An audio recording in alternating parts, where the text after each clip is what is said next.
these statistics have been floating out there for a while. Which ones? Fatherless homes or single parent father homes versus single parent mother homes versus dual parent homes. Okay. Right? So it seems, based on statistics, and these studies were done in America, but we know that it isn't too far from a universal standard. Okay. Right? Single mother homes. I think I know where you're going. Go ahead. They have a higher percentage of negative things happening to the children. And when I say children, I mean males and females. We're talking about incarceration, female pregnancy, gang violence, anxiety, suicide. Versus, and the single father homes almost have the same positive attributes of a dual parent home, which is leading a lot of people to this conclusion that children seem to fare better being reared by their fathers as opposed to their mothers, even though society isn't ready to swallow that red pill. That's interesting. I'd like to see that study because that's interesting. When I saw it on a random, like a real YouTube, right? And the people that were presenting the message, it didn't seem credible at the time. Like it just seemed like randos talking, right? Like a rando talking point.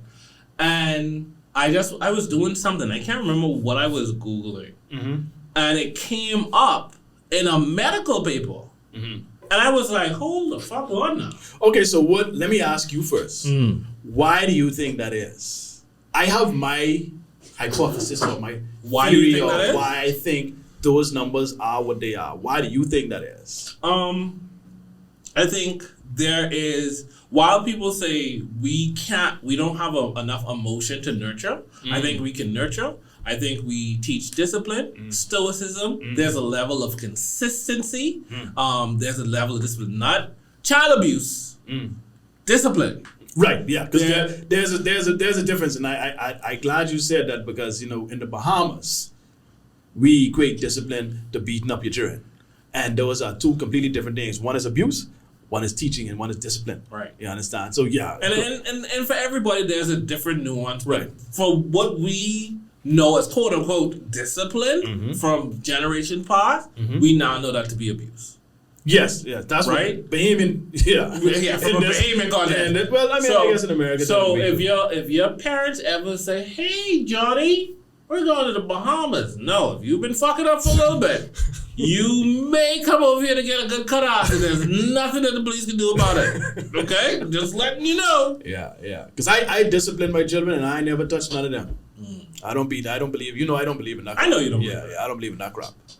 So all those things, the stoicism, the discipline, the rationale, the emotion and the nurturing, everything. We have all those tools.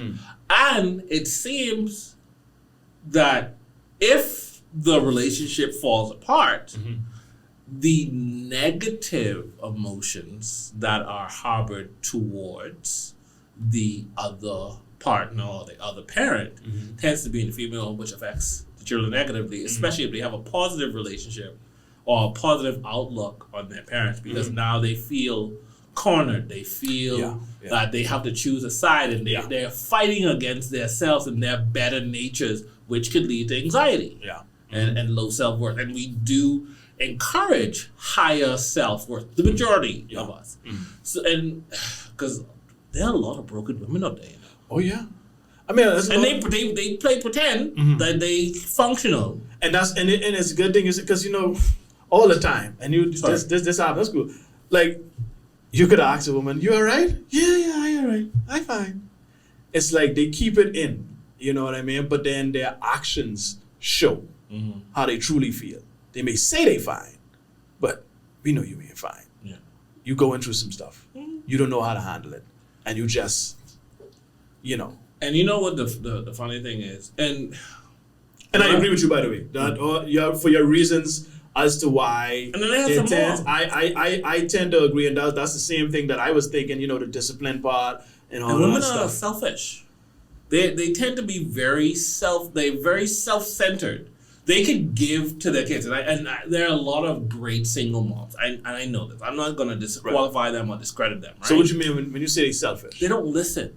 They don't. In terms of- they don't pay attention to the fine details to understand the root of an issue. Mm-hmm. We may hear something and we may not connect with it, but I would say 8 times out of 10, we could find some level of logic to help solve that problem. Well, I think men are typically just genetically made up to be problem solvers. Like, we like to fix things. Yeah. We like to get to the root of the issue, solve the problem. Mm-hmm. You know what I mean? And I see a lot of times in just through relationships I've been in, like sometimes women just want to vent or have enough. Like, they would complain about the same thing over and over, and I'd be like, so why we don't just fix this? You know, so you don't have to complain about it no more. But it seems that some people just like to complain about things and ain't interested in fixing those things. And the big A word as well, let me add to the list: accountability. Yeah.